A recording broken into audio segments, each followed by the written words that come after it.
everyone. Good evening. Good evening. Hi, Geshe-la. Hi.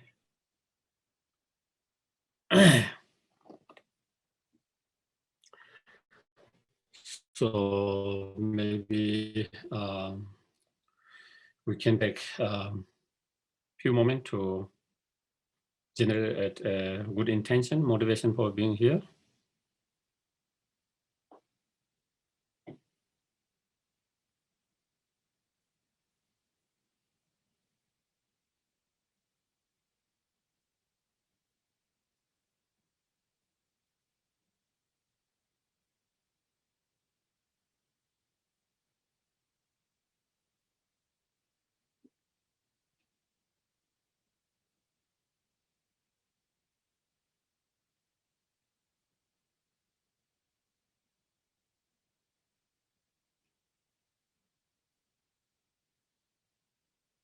Okay. So then we can start the opening prayer. I go for refuge until I'm enlightened to the Buddha, the Dharma, and the Supreme Assembly. By the merit I create relationship with the Dharma, may I become a Buddha in order to benefit all sentient beings. Sangye chodang sogi chonam la, changchu pato dane kya Dagi shujegi be sonam ki, dola penje sangye doba. Sangye chodang sogi chonam la, changchu pato dane kya Dagi shujegi be sonam ki, dola penje sangye doba.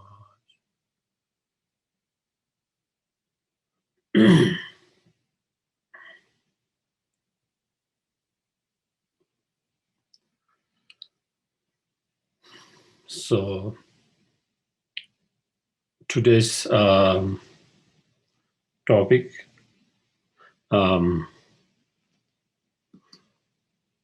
has been decided to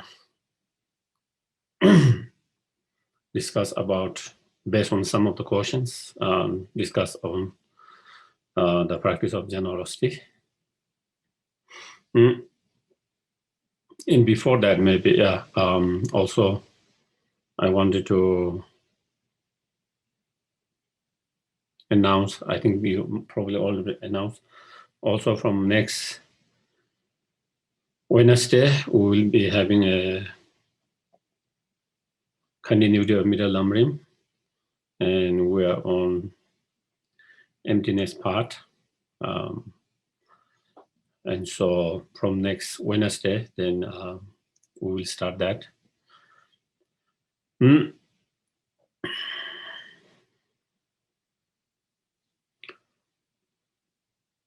So the practice of generosity and giving is, I think, one of very common practice that you find in most of the spiritual path. Most of the spiritual path, I think there is a lot of emphasis on the practice of generosity or giving. I think most of the religious or most of the spiritual path. So in the same way, also in Buddhism, that practice is also very much emphasized. And actually, it is one of the first practice of the Bodhisattvas. As many of you know, there are the Bodhisattva practice known as 6 perfections or 5 or 10 perfections. And among that 6 perfections or 10 perfections, the first one is the perfection of the generosity. And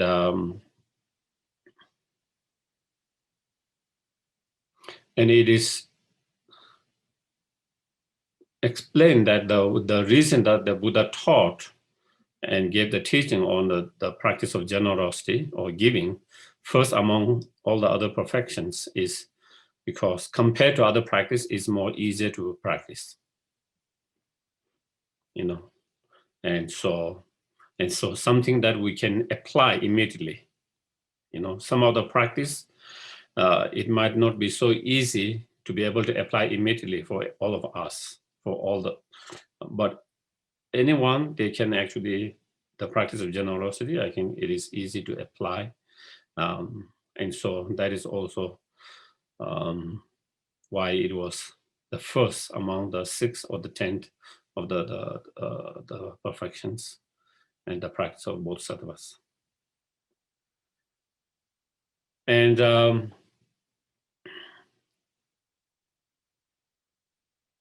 the Buddhas gave all his teachings and the practice to overcome our own afflictive emotions, you know. And so the practice of generosity is one way to overcome our sense of attachment, miserliness, you know. That is one of those are some of the afflictive emotions, you know, sense of grasping, clinging, you know, and through that kind of clinging and grasping, not being able to let it go, you know, so that therefore we feel very miserliness, not being able to share, not being able to give. Even when we have enough or more than enough to be able to share, able to give. So in terms of dealing with the afflictive emotion and attachments, so that, and of course, also it is a way to be help and benefit to others, a way to help benefit. There are so many different ways of helping, so many different ways of benefiting others. And through the practice of generosity and giving is one way of being help and benefit to others. And so I'm going to kind of, how can we, and you know, to be able to practice the giving of generosity is highest level, to a highest level, then it is advised to be able to give when we give something, to be able to give without any kind of expectations, without any kind of self-interest, without any kind of conditions attached to it, without kind of any attachments, you know. And when we are able to do that, whether we give to individual or whether we give to organizations, whatever, you know, when we are able to practice giving or generosity without any sense of those kind of attachment, expectations, you know, self-interest and conditions, then the practice of giving become much more powerful, effective, and become more pure. So when we give really from the pure heart, possibly, if possible, from love and compassion, with a wish to help and benefit. And when you are able to practice such generosity giving with that kind of motivation, intentions, then that become really bodhisattva practice. And that really become cause to enlightenment. And that really give you sense of really joy. Of course, you are not giving because you want to feel joy, but that comes naturally. Like many practice, you know, byproduct. And then it help you encourage to be able to practice even more, because the practice give you joy and it helps others and benefit others. And so that is the, you know, that is one of the things, you know. And when you are able to do that, you know, then we end up being less disappointed. Sometimes at the very beginning, we give something, but a lot of time we have certain condition and expectations. And when those expectations and conditions are not met, then we end up becoming disappointed, or sometimes even resentment for having given. First you give and later, maybe I shouldn't have given. Why did I give? So instead of being joyfulness, instead of bringing you joy by being able to help, by being able to give, instead you end up becoming disappointed or sometimes resentment or even maybe angry. And those comes because of those expectations, conditions.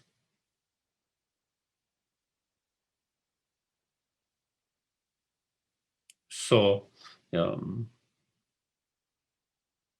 because our expectation were not met, because the condition are not met, so therefore we are not happy for having given. We are not happy. And so that lead to those other emotions. So that is why it is so important to kind of train ourselves, learn ourselves when we give, when we practice generosity, to be able to train ourselves to give without any expectation, without any kind of, that will be very helpful for our practice and more powerful, more pure practice. In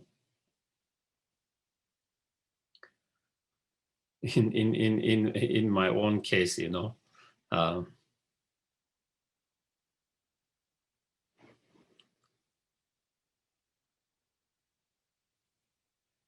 I used to, and also continue to help my parents for their expenses. Of course, my other brothers are also helping with their expenses. So sometimes, I feel maybe they could have better food. So you give to help them. So they can have better food. But I found out that they were not using it for their better food. They were using it, to support different spiritual things, giving donation to, holy objects, monasteries, or helping, making offering to the teachers, or making, doing pujas and so forth. At the very beginning, I was a little bit disappointed. So that just showed there is expectations. I was a little bit disappointed because I gave them for that purpose, hoping that they could have, more better food than what they were having. But then, I realized, they were so happy to be able to do that. They were so happy that they were able to participate in those different activities, spiritual activities, that they were able to give donations to those different spiritual organizations, different things. They were able to make offerings to sanghas, teachers, and so forth. And then I decided, no, you know what? This is what did them joy. Having a little bit better food doesn't give them a joy. Then the joy they get from what they are able to do. And so therefore, from then, I decided I'm not concerned what they do with that, as long as it helps them to do something they enjoy, something that brings them joy, happiness. And from a spiritual point of view, of course, they are doing much better, instead of spending on ordinary kind of things for their enlightenment. If we talk about their enlightenment for their future life, then definitely they are using for a better purpose. And so then, once I made up my mind, once I train my mind in that way, then I'm not disappointed anymore how they spend it. I'm very happy to be able to support in whatever way I can. And so the thing is that it gives them joy, happiness, and of course, in long term, it's even more beneficial for them. And so, therefore, so then there's less disappointment because there's no expectation now, but joyfulness. Instead of disappointment, there is joyfulness, regardless of how they use it. And so, that is just one experience, my own personal experience. And I think we find that very often in our life when we are trying to help, whether it's organization or whether it's individuals, if we try to help because we want to help, because we see the benefit of helping, whether that's individual or whether that's organizations, such as Dharma Center or any other organizations, because we see the benefit and we want to help, then, that's all. And then, when you don't have that kind of, you end up less disappointed and more joyful in doing that. And you don't regret for what you have given, or because if you regret, then, again, it is kind of diminishing your good work. You did something good, give something, and then you regret for doing something good. So then that kind of diminish your good karma, to say, or your good actions. So, I think the thing is that we have to be aware. We have to, of course, watch our mind, be aware of what is going. And then once we notice that I'm disappointed, and trying to see why I'm disappointed, why I'm having a, resentment, anger, whatever. And, and when you look back why, a lot of time there is a certain expectations, conditions that are not met.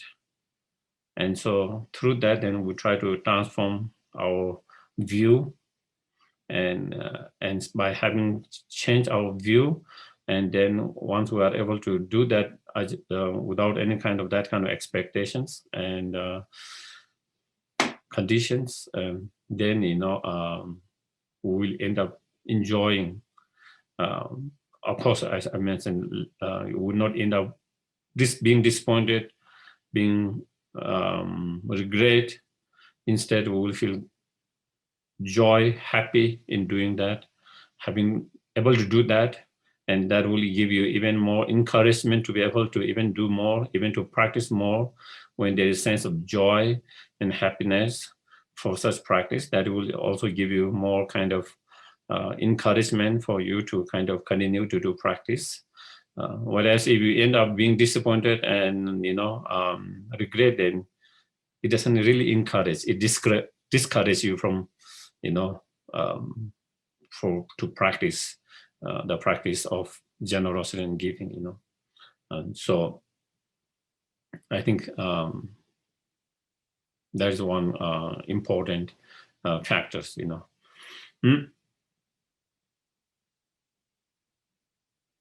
And another thing that I think I wanted to kind of discuss.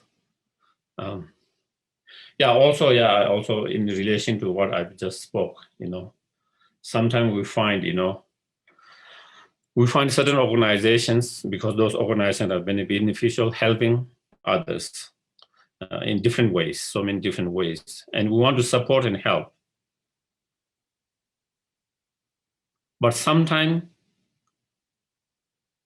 we stop helping and support that because certain people who are running that organization, we don't like them, isn't it? Because we don't like them individually, or we don't like their style of functioning.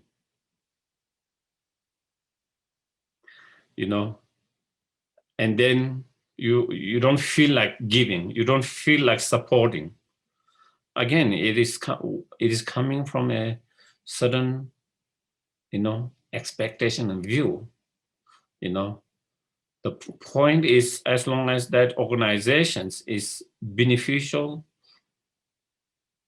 that in whatever beneficial, whether it's materially, whether it's spiritually, emotionally, or whatever, it is being helpful, benefit to many other beings, and that is something you want to help, that is something you want to support, regardless of what kind of leader, what kind of it should be, that is the case, that we are not supporting the individual, we are supporting the work of that organizations, We are not supporting the director or the manager or whatever who or he or she is, but we want to support the very work of that organization which is doing. Sometimes, of course, the style of doing might be changed a little bit, and so again, that kind of comes, I think, because of certain, again, expectation. I want the person who is running that organization to function in certain way, the way I like it, I don't like that way of functioning. Or I don't like that person's kind of, personality, So we get caught up in small things and lose the bigger pictures. We get too much caught up that person's personality or that person's, functioning or running of the things, but we forget the bigger pictures of the organization itself that continue to help and benefit others, which we want to support, or want to help. And so then in terms of the next point I wanted to kind of talk is, generally when we talk about generosity or giving, in our mind, it always comes material things, It means giving material things. But from the Buddha's teachings and the practice, it doesn't always mean material things, okay? So if we don't have material, still you can practice generosity. It doesn't mean if one does not have material, if one is very poor, that doesn't mean that person cannot practice generosity. If we look, Buddha, his own life, he was not a rich man. Later part, okay, of course, earlier part, before he became a monk, he was a prince, crown prince. But after he left the palace and choose this path, on the path as a monk, he has nothing, Maybe I'm more rich than him, So he has nothing, but he perfected the practice of giving generosity. So it's not just the material things,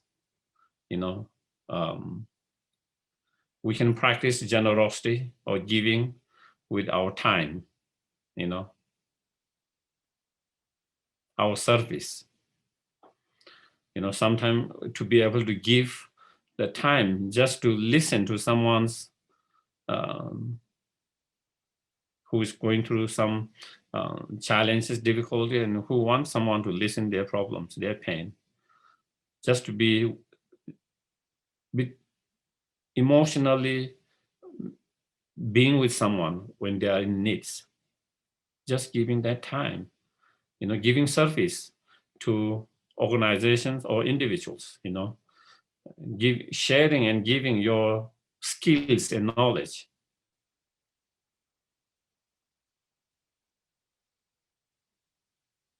Those are practice of generosity. Those are practice of giving,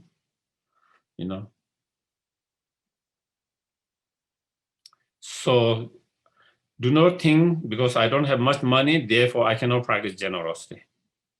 There are so many different ways we can practice generosity.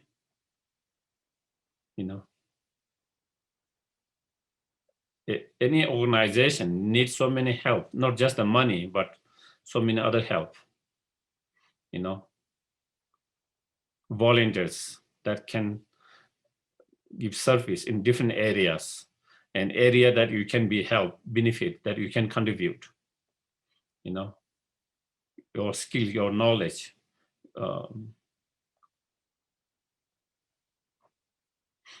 your wisdom.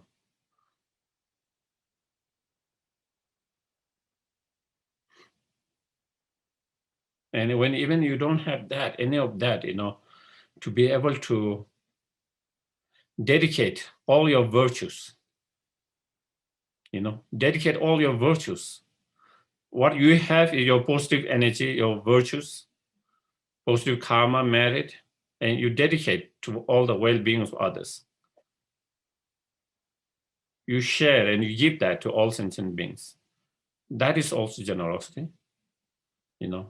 Someone like Milereba,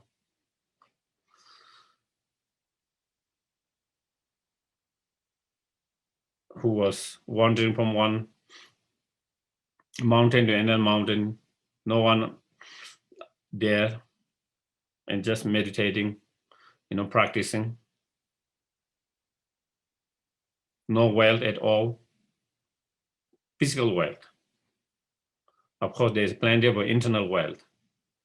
And also, he wasn't living in a society where he can give his service direct to that way, physically service to others, time, even to share his knowledge and wisdom physically.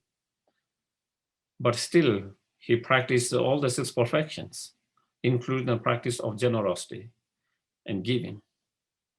So without any clinging and grasping to your merit, your positive karma, your virtues, without any hesitation, he totally dedicate, totally give to all sentient beings. So that is, the practice of generosity. So we shouldn't think the practice of generosity is much more profound and much more broader than normally that we think. When you think of generosity, it becomes very narrowed down to kind of material things, If we give something material, it becomes generosity, giving. If it's not material, then it feels like we are not practicing generosity or not giving, So I think that is something that we try to be aware and try to apply and practice. And then in relation to this, I think there's sometimes the questions arise because someone has asked that question as well, or brought up that questions. Sometimes people they feel overwhelmed and feeling guilty, like for example, in certain countries, in India, and maybe even here, when you see so many homeless people and so many beggars, like in India and other part of the world, and you are unable to give everyone because there are too many of them, or maybe, I think there are many different view and reason why people are unable to give everyone, Of course, not everyone has some reason why they are not giving, For some people, they feel they don't want to encourage, because in certain, it is not the case with everyone, but in some cases, in some countries, in some, begging has become professional. Parent pass to the children's. They bring children together with them instead of sending to schools. Even there is the government encourage them to send to the schools, and there is a school, but they prefer not to send to school because immediately they earn more. And when you see children, people tend to give then because they feel more compassionate for the child. And so sometimes it also happens, Of course, that is not the case for everyone who is on the street, definitely. And so, but that is also a case in certain situation with certain individuals.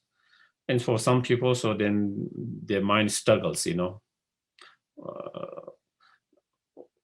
what's the best way to do, They want to help, but at the time they don't know whether by giving them, whether they are really helping them, or whether you are actually kind of harming them in long term. So for that reason, maybe some people choose not to give individually, but maybe they might support organizations that look after that, So maybe you might not give to the individual, but you might give to organizations, whether it's a shelter or others that kind of take care of homeless people and that those who really need those kind of help. So, but still, sometimes we might feel a little bit guilt about that, sometimes people feel guilt about it, not being able to give when they see, and especially when someone come direct in front of you asking for the help in that way,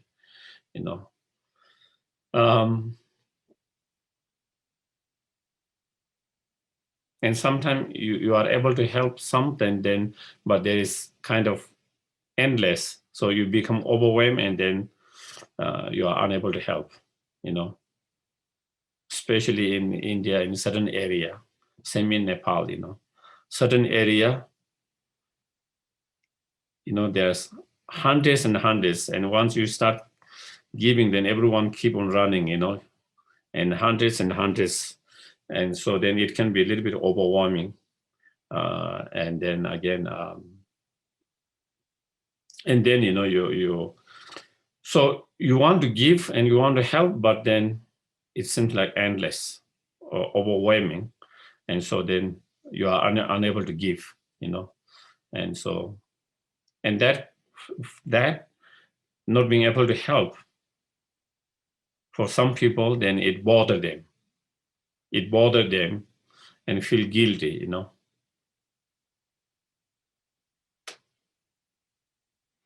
But also we have to remember one thing is that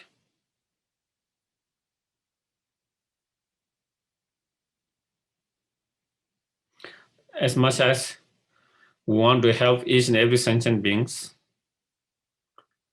to be free from all the poverty,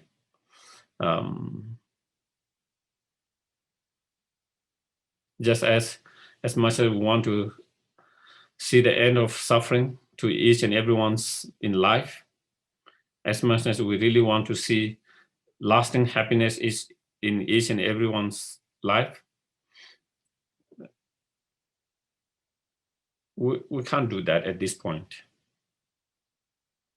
We can contribute towards that to reduce the pain, sufferings. We can contribute towards increasing their happiness, but it's hard to end or everything like that by ourselves. So many enlightened beings have come. Buddha has come in this world. He hasn't ended everyone's sufferings. Still so much suffering as during his time.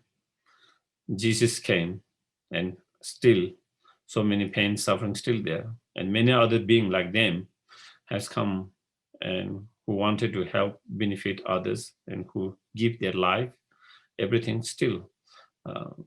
And so therefore, knowing that we can do our part as much as we can,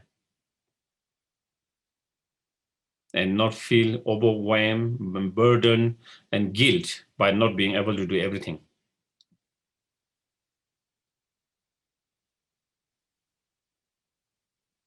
Of course, definitely, Buddha's teachings encourage us to be more generous, advise us to be more generous, and we try to practice those as much as possible. But also we have to realize and recognize we are not perfect at this point, and we have limitations. And I think knowing that, understanding that, and acknowledging and accepting that will help us to be less overwhelmed and burdened and feeling of guilty. Because sense of that comes is like, I could have fixed all the problem, but I didn't fix it. Do you get it? Then that lead to kind of feeling of guilty. and burden, overwhelm. I should have fixed all the problem. If we have the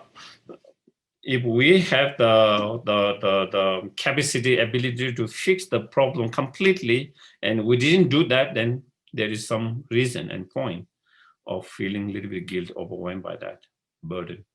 But then also is true that we don't have that. And I think accepting that is, and knowing that and accepting, acknowledging that is important part, so that we don't become too harsh on ourselves, too harsh on ourselves, so that we don't become too harsh on ourselves. And Buddha himself, his advice, his teachings, the practice is, that try to do as much as you can according to your capacity, according to your ability. He never asks you to do more than what your capacity and your ability is.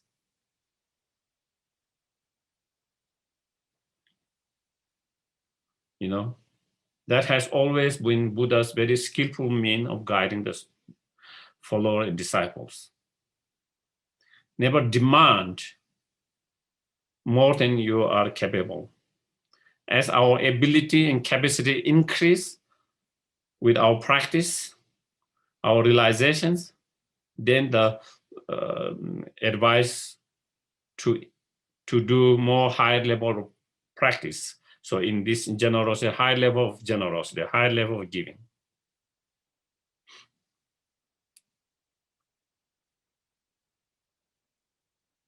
There is a story of, one lady, elderly lady, who was so, so stingy that she was finding very difficult to let it go and give anything. And, so Buddha, skillful meaning, he said, first ask him to learn to give from one hand to another hand.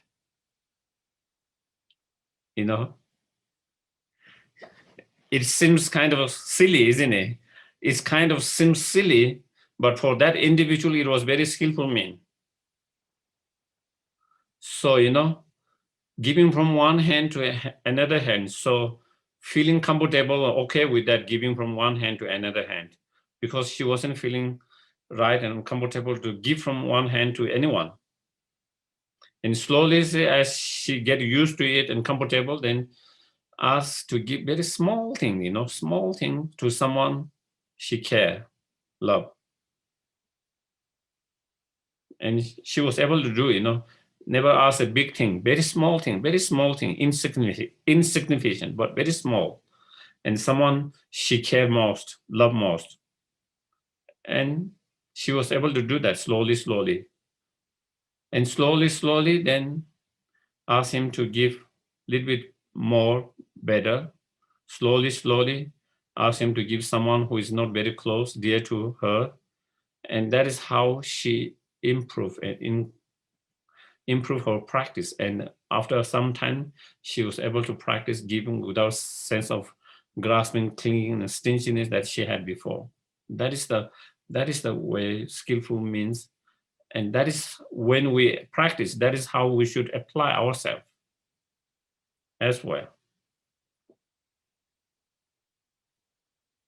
At the very beginning, we might not be able to give a big, and lots and great things, but we might be able to give small things,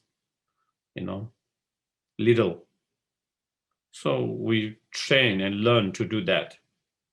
And slowly, as we get better, then we learn to give more, better, and expand to more others.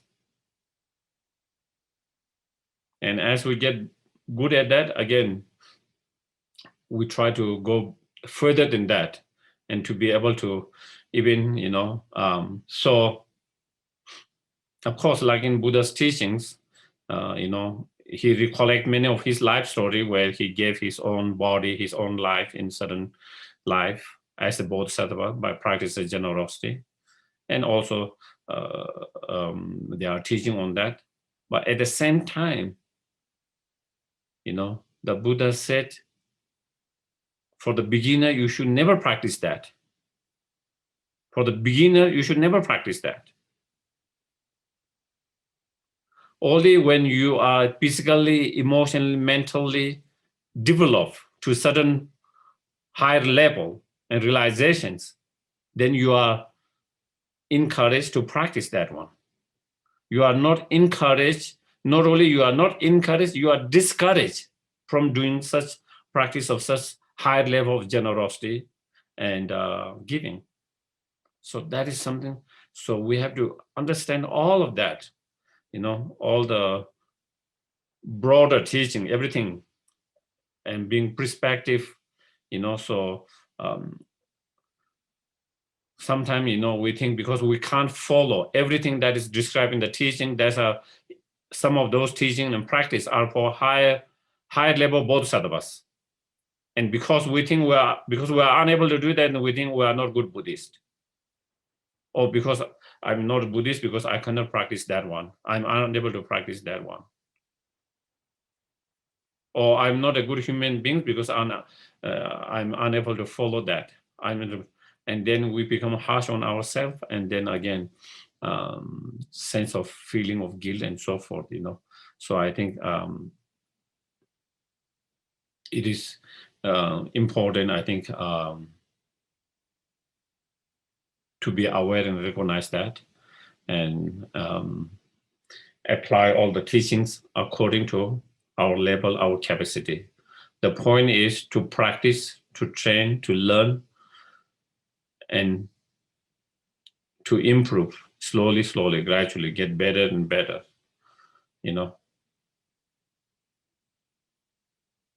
gradually, slowly, improve little by little, little by little.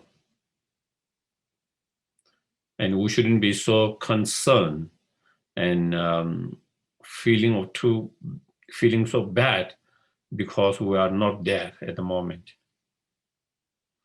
We are unable to apply or practice some of those high level practice.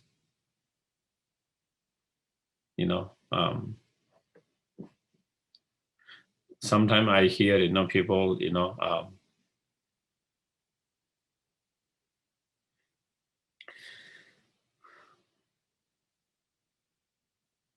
I heard family member making comment, and their people also feeling themselves, sometimes someone lose their mind. Of course, it's normal, we are ordinary beings, we have delusion, we have frustration, anger, sometimes we lose mind despite trying our best. And then, then their family member, aren't you a Buddhist? So making a comment, if you're a Buddhist, you can't be angry, you can't be frustrated, or you should be compassionate. Well, we are trying to be compassionate and more compassionate. We are trying to be less angry, less frustrated, but we are still on the path. We are still on the path. And I heard some family member making comments to the practitioner like that. And sometimes the practitioner themselves feel that way. I'm not a good Buddhist practitioner because I still have those anger. I don't have enough compassion. I'm frustrated and I have attachment, all of that. And then they think, better to give up the Buddhist practice, because I'm not a good practitioner. Well, not practicing it, if the anger and frustration go away, then that would be great. But it is not going to go away. So it's not the solutions. Instead, if you practice, hopefully there's a hope that it can reduce your frustration, anger, attachment can reduce and gradually become better and better. Gradually, there is a hope that you can become more compassionate, more kind. So that kind of, and that is again in being a little bit too harsh on ourselves. a little bit too harsh on ourselves, you know. That is the ideal goal, you know, ideal goal. But we are not there. We are on the path. The ideal goal is that we don't have any of anger, attachment, ignorance, any of those delusions. The ideal goal is that we are completely incredible, loving, compassionate, kind, all of that. But we haven't reached there. And the reason why we're on the path is to reach to that point slowly. Even it takes many lifetimes. So, you know, so if we take that view, then I think we can be a little bit gentle and kind to ourselves and not too harsh on ourselves. And so, because I think it seems many students struggle with that kind of thoughts. And yeah. Yeah, you know, if we never get anger, if we never get attachment, delusions, if we are compassion, kind all the time, we don't need to practice. If we are already there, why we need to practice? The practice, when you say practice, it means we are engaging the path, the method to reach that destinations or that ideal goal. So when you reach that, then there's no reason to practice. You know, there's no reason to practice. Practice is no more needed. The very reason we are practicing, we have not reached there and we want to reach there. You know, I think that is something that we have to remember, you know. So, and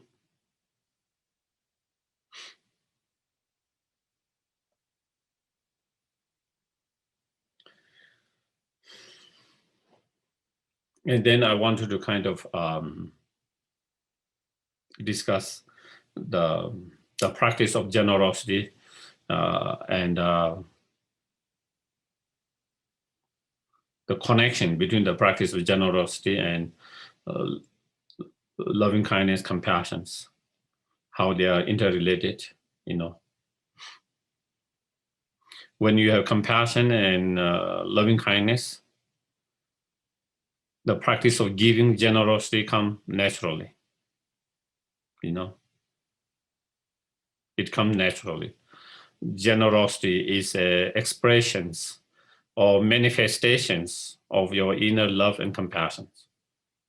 You know, when you have inner love and compassion, when someone needs some help, whatever help that might be, and when you have the resource to help, you will help. You will help if it is you have true love and compassion for that, and if you have the resource to do that. It's a different things. You have really wanted to help, and you have really love, compassion, you really want to help, but you don't have resource. That is another thing. But when you have resource, and when you that, then it's not possible not to help when you have such love and compassion.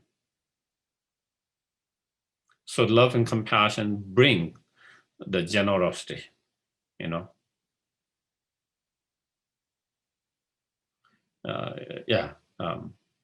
On other hand, when we train to be more generous and more giving, also we are training to be more loving and more compassionate as well. It helps other way as well,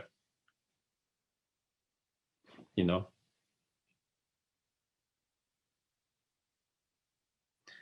The act of giving sincerely, okay, as we mentioned before, without any kind of expectations, conditions, self-interest. Without that, when we are training and learning to give, to help, to practice generosity, that means, you know, that is kind of nourishing or watering our love and compassions. So by doing that, our love and compassion improve and increase and develop further and further. And that is one of the things, is very interesting, of course, in Buddhism, interconnectedness, interrelated is the main kind of the principal theory of all the everythings. And also with all those different practices, you can see how interrelated, how interconnected they are, how one practice help others, and it's fascinating and is very helpful when you understand that. Because sometimes we feel overwhelmed by too many practice.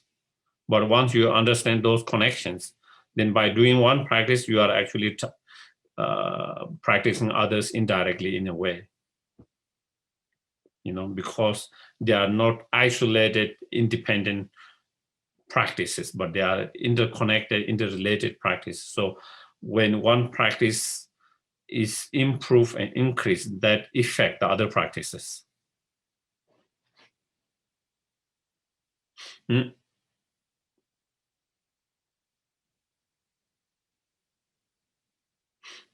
Mm. And so therefore, engaging, and then trying to find joy in the practice. Of course, we talked about that, finding a joy in the practice last week. And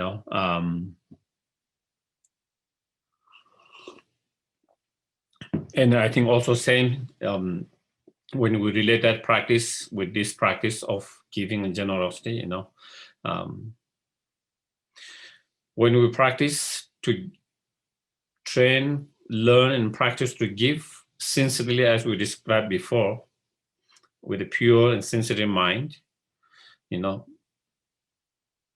the very beginning level, there is a joy. For example, out of pure love, compassion, you want to help someone because you want to help and give and support that person's in whatever way, materially, emotionally, mentally, whatever way, So the moment you think of helping and giving and the possible of that you are able to help and give, that give you a little joy, happiness, because there is something you care so much about that person. Do you get it? Someone who, there is someone whom you care so much, and when you see there is a possibility of being able to help that person, just having that thought give you a lot of joy.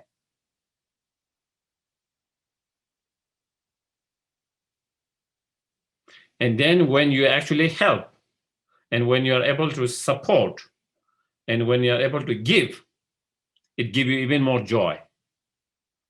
It will giving you even more joy. First, you saw the possibility of being able to help, to able to give, able to support.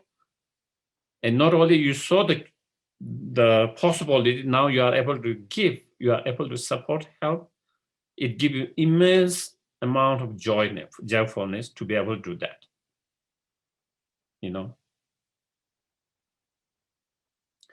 And having able to help, when you reflect, you go back home that day, next week, next month, when you reflect on that, oh, I was able to support, I was able to help, I was able to give when he or she needed. That gives you immense joyfulness. Immense joyfulness, and that is something that can give you a lot of joy throughout your life, during your lifetime, and at the time of death. When we reflect our life, what have I done in my life? When you look, in our life, those that we have been able to be service and give, whether it's money or other physical things, whether we have been able to give our service, whether we are able to give our, whatever education, knowledge, wisdom, whatever that we have been able to, when we look back and when you are able to give something sincerely with a pure mind, without self-interest and condition expectation, those are the something that it gives you immense joy, you know.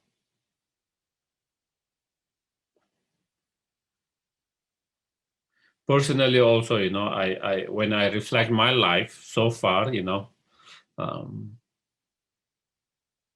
have had a nice time with my friends, you know, at monastery, outside of monastery. We did some crazy things, you know. We enjoy as a young boy, you know, uh, we did crazy things and we enjoy that very much in that moment, you know, doing those crazy things. You know, I have met so many great friends, people all around the world, and kind and you know, did things that I enjoy, all of that, you know. But when I reflect back, everything that I have done, everything, you know, some of the things that immense joy that give me, or some of the things maybe I might have done some service without any kind of those kind of, whether it's individual or whether it's an organization that I have been able to give without any self-interest, or without any expectation conditions. Other things, you know, you had good enjoy, but it doesn't, when you reflect that, it doesn't give you sense of meaningful. It doesn't give sense of true satisfactions. It doesn't give you sense of full worthiness. It doesn't give you all these kind of really joyfulness from the depth of, from the inside. But some of the things that I did, you know, that I feel that way.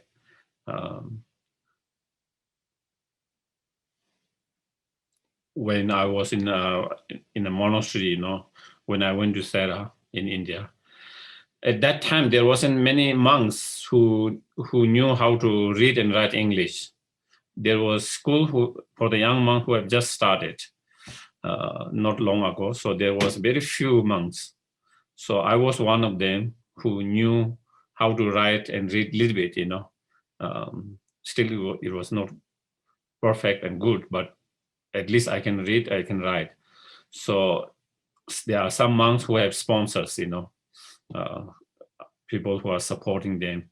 So when they get letters, you know, they come to ask me to read or to write back. And so that was it became one of my job, you know. But of course, when I did it, I didn't have any kind of expectation, any kind of self-interest that because they needed help. I was the one who can provide that help because I had that skill and I was able to do that. And, you know, and then, you know, I went to hospitals so many times when the monks get sick and when they become hospitalized. So again, there isn't enough monk to communicate with the doctors because there isn't enough monks who knew English or Hindi or Kannada, that language.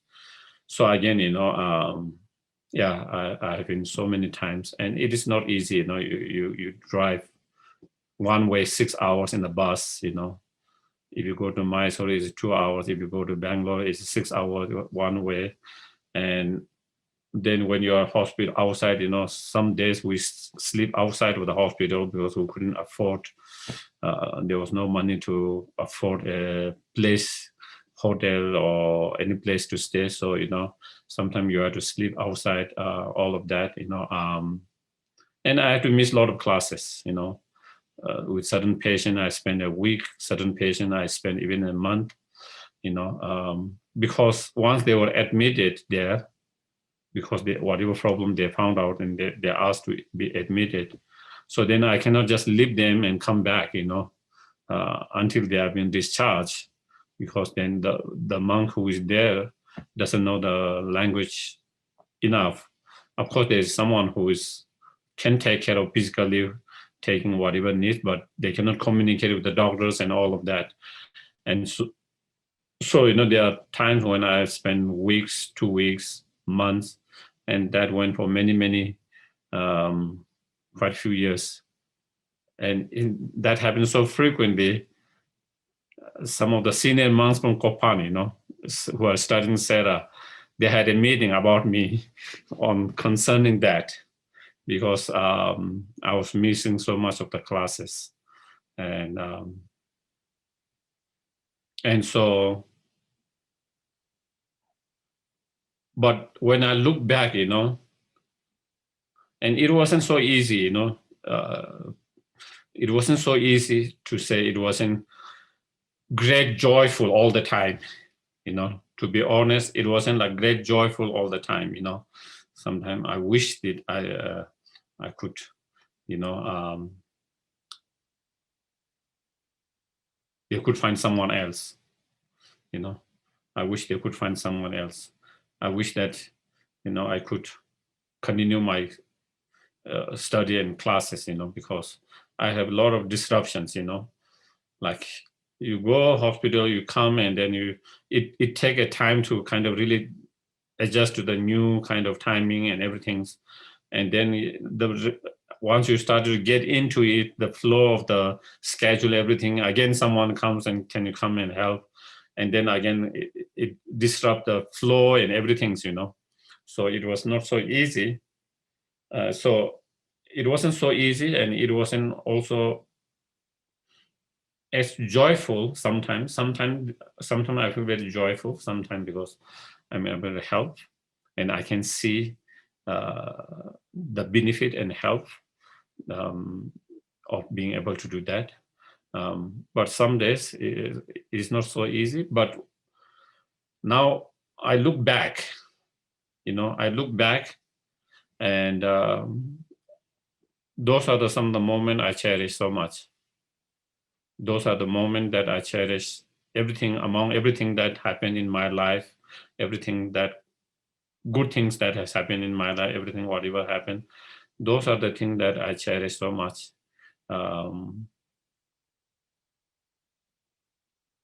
I feel very joyful and satisfied and meaningful and beneficial.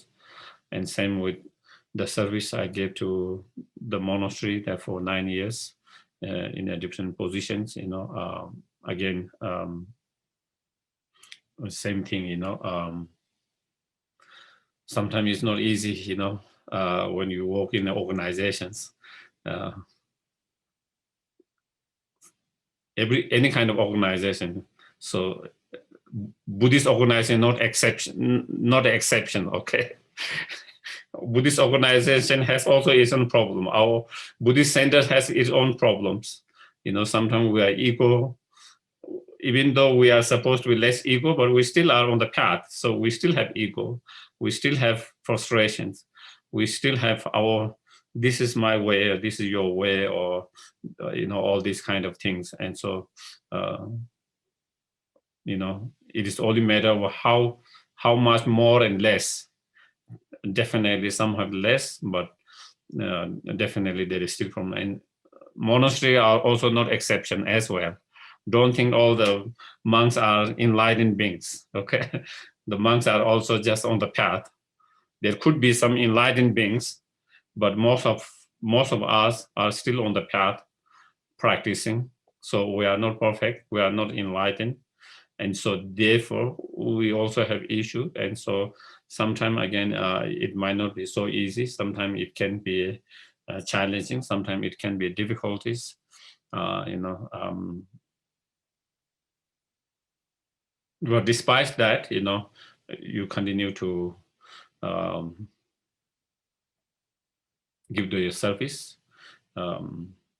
continue to give the service that that they think or you think that it might be helpful, beneficial, and then again, I think during that time, some days again, like everything was great, joyful. Some day was not great, so joyful. Some days you feel like, you want to give up.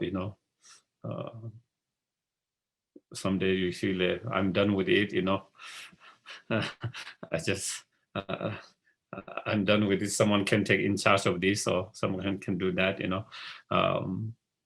but you continue to do. And so, but again, when I look back, those are the something again I cherish, to be able to provide those, give the service back to the monastery where I grew up, where monastery giving so much to me in terms of my education and all of that, to be able to give back. And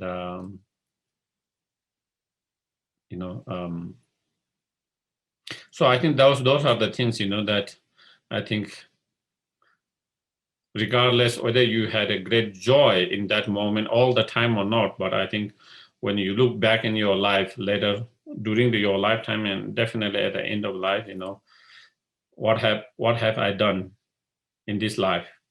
What have I given back to the society?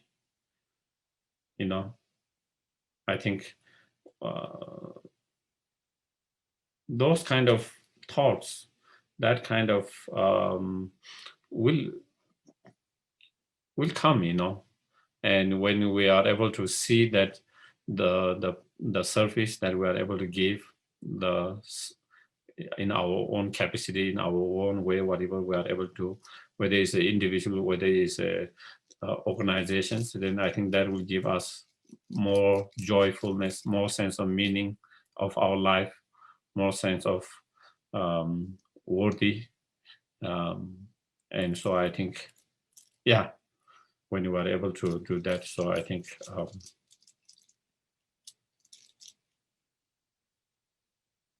so that is something that I wanted to kind of share, and what I wanted to share.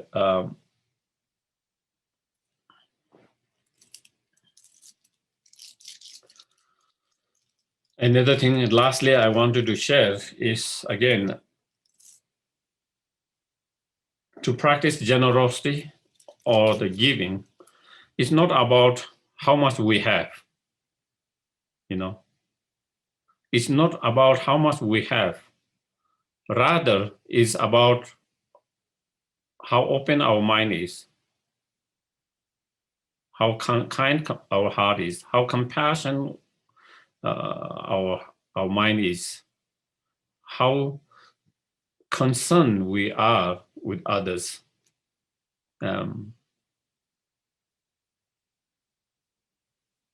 And how open our mind is,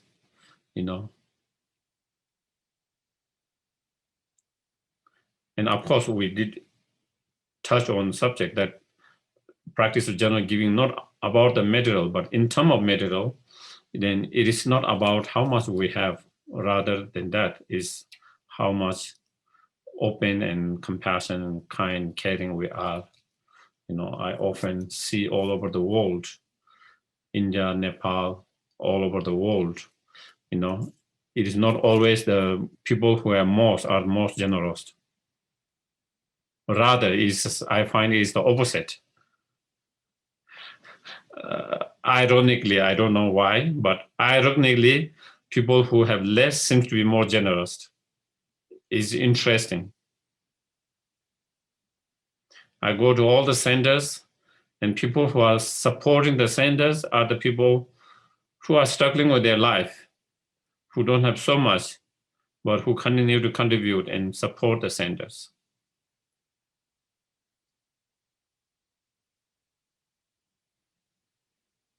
And also, like monastery, nunneries, some of the support they get, and some of individuals, whether it's monks, nuns, or non-Sangha, the outside of Sangha, the people helping, sponsoring someone's educations, a girl, boy education in some of those poor countries. A lot of time I see, those who are sponsoring those, they are the people who doesn't have so much, they don't have so much.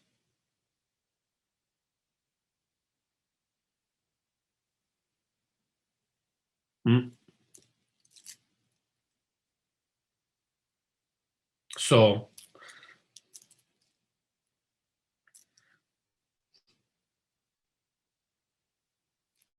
I guess as you make more, then you start to think bigger and bigger. You want to invest bigger and bigger, You want to make double and bigger. So then, your mind will become too, I don't know, maybe that is the case why, when people have less, seems to be more generous. In general speaking, of course, it doesn't mean that there are a lot of also rich people who are extremely generous as well. And there are also people who doesn't have so much and who are not as generous as well. But in general speaking, my observations is like that.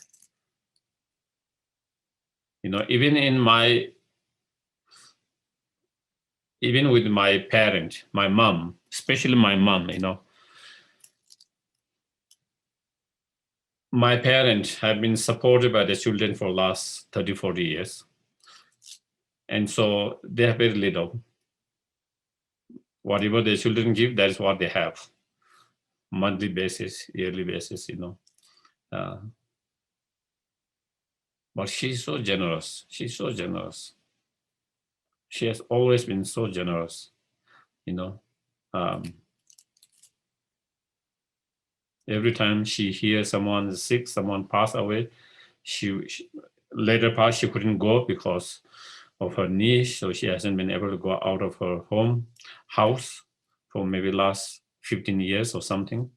But she will send money, She will send money when she hears someone has passed away.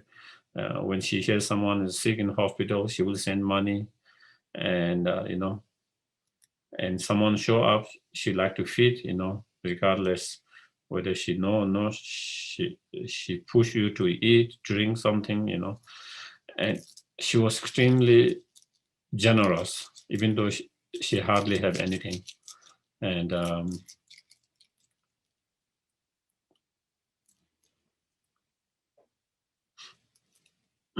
also, yeah, one of the things that struck me very much is when there was earthquake in Nepal, I think maybe 6 years ago. I don't remember exact 6, or maybe 5, 6, 7, one of them.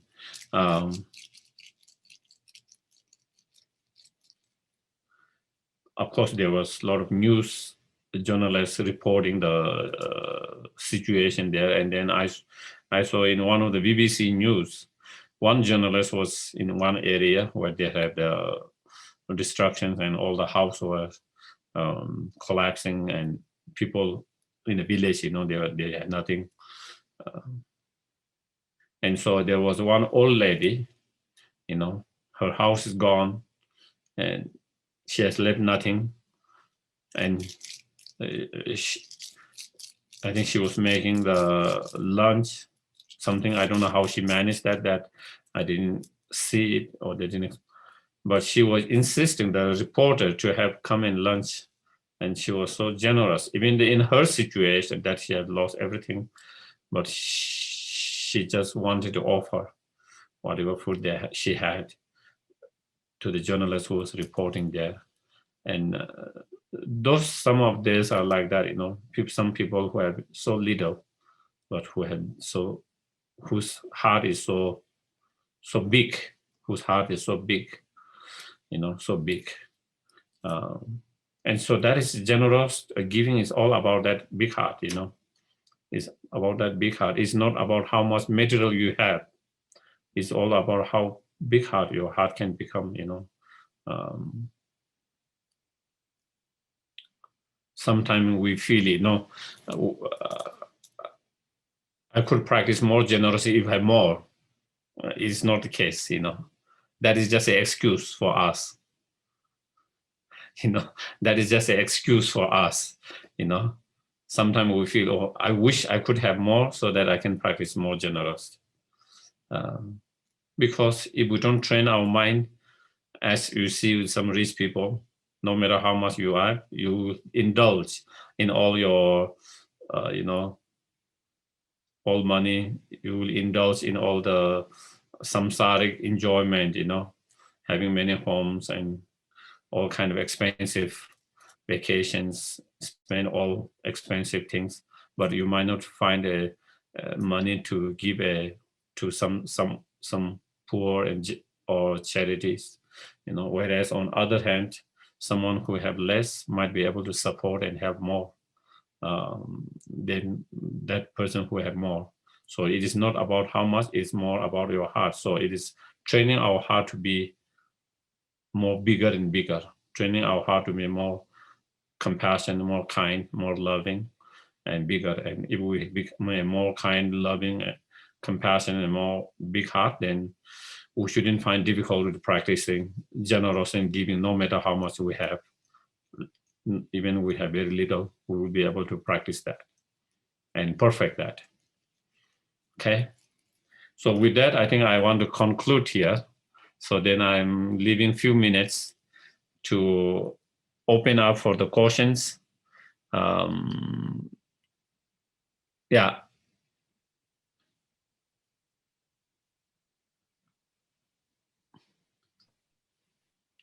Any comment, questions, please? Yes, John.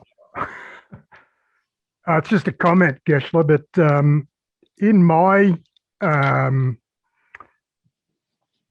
journey of trying to learn or trying to accomplish generosity, I took the step that if someone was to ask me for money or a donation, I'd just give it to them.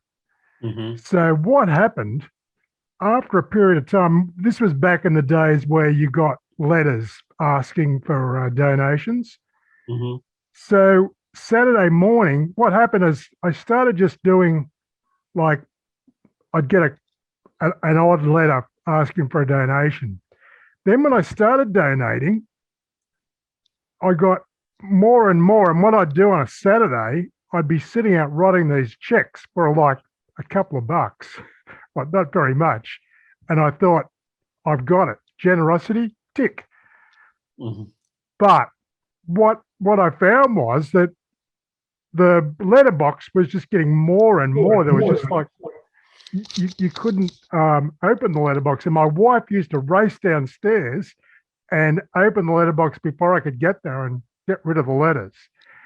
Anyway, the point was, although I thought I was doing something that was really beneficial, it really wasn't the best way to do things. And I realized that it wasn't just, giving financial benefits to people. It was more than that. I saw around me people that actually, like my wife, for example, making food for other people and giving time. And so anyway, it was a little part of the journey, but I could still see myself on Saturday mornings. I was just sitting there writing out these little tiny checks that probably didn't have any effect for anybody, but I thought I was, yes, I've conquered generosity.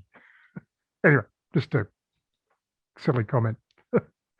Well, it is similar to a comment that I made in India. Once you start giving one, then everyone comes running, and then and that can be another another challenge to deal with. But it was funny because my wife, we used to race to the letterbox, and she'd get there first and take all requests away. And then, so, anyway, I don't do it to that extent now. Okay. Then I think that I see there is one question here. Sometimes it seems easy to be generous with things that we are not attached to, but it's harder to give things that we are more attached to. Is it better to give away many things we aren't attached to, or to practice giving away few things that we're attached to? I think it is a interesting questions. I don't know. I think at the very beginning, maybe, of course, we learn to give something maybe which is easier for us to give. So things that we're not attached to is much easier for us to give. But as we learn that, and as we become better at that, and we don't have much hesitations to give things that we're not attached to, then maybe we learn to go beyond that, and then started to learn to give one thing, two things, or small things that we're attached to. And then again, slowly improving that, and slowly trying to overcome the attachment, and slowly to be able to give without any hesitations, without any kind of clinging, grasping.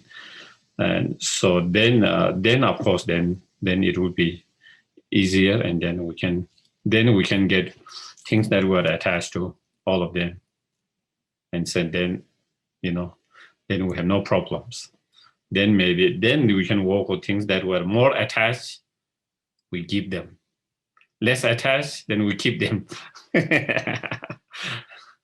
So then in that way, we are kind of training to, one, let go of attachment, as well as practice the generosity. So we are actually applying two antidotes to us, or applying two practice at the same time in that way.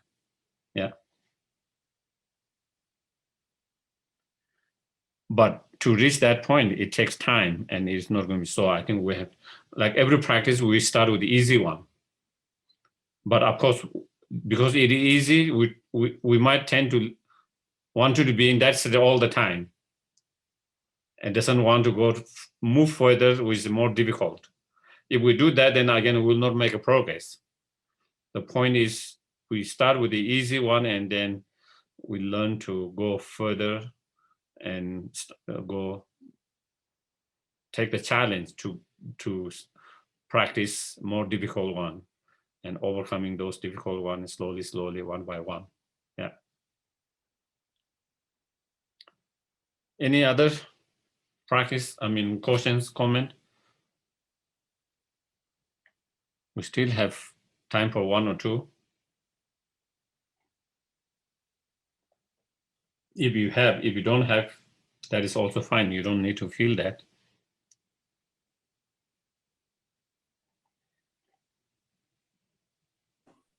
I have a comment. Yes, please. Geshe Sherab. Yes. So when you said, you can think, oh, I don't have many dollars, so if I had more dollars, I could give more dollars. And then it could go with being friendly too. You could think, oh, I'm not a very friendly person, I'll let other people be friendly. But you can start with a little bit of friendliness and just build up from there. It goes not just with material giving, but you can start with your own attitudes. Okay, I'm not very friendly, I'm not very whatever. Well, I'll start with a little bit. Mm-hmm. That's what I was thinking when you said that, and I thought that was helpful for me. Mm-hmm. Absolutely. Again, as I mentioned about the generosity giving in many, just not material things, many things.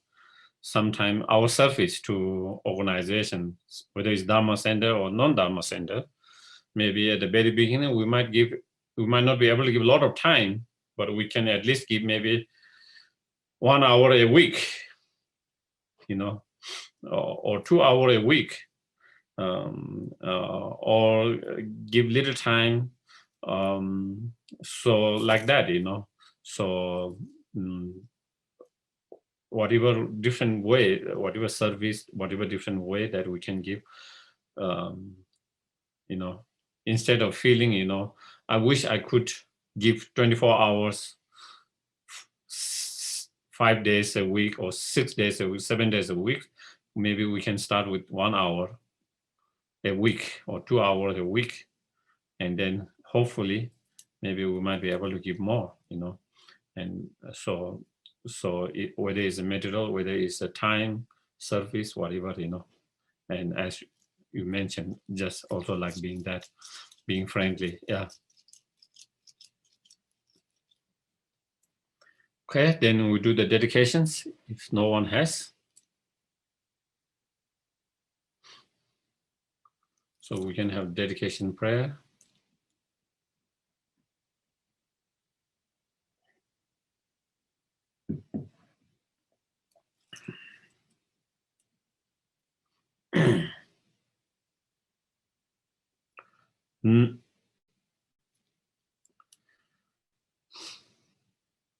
Due to the merit of this virtuous action, may I quickly attain the state of Guru Buddha and lead all living beings without exception into that enlightened state. May the supreme jewel Bodhisattva that has not arisen, arise and grow, and may that which has arisen not diminish but increase more and more. Tu tu chang xin chang gen jia wei ten zin zhong pe wei kun su to bo ro zi cho song gu wei le ma tu tu pa da so du jie guan du sha ten xiong. The wish-granting, wish-fulfilling jewel, source of every single benefit and happiness in this world, to the incomparably kind Tenzin Gyatso, I beseech, may all your holy wishes be spontaneously fulfilled. Venerable One, to you whose kindness exists, that of all conqueror for all those wander in faraway places, especially the West, mindful of your loving concern for us, in intention in descending again into a family of far distant land, we make this request. O Lama, please lead from.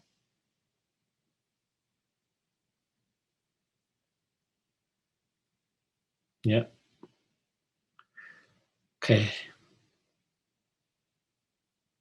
Everyone, good night. Thank you. Thank you. Good night. Thank you. Thank you, Geshe-la. Thank you. Geshe-la.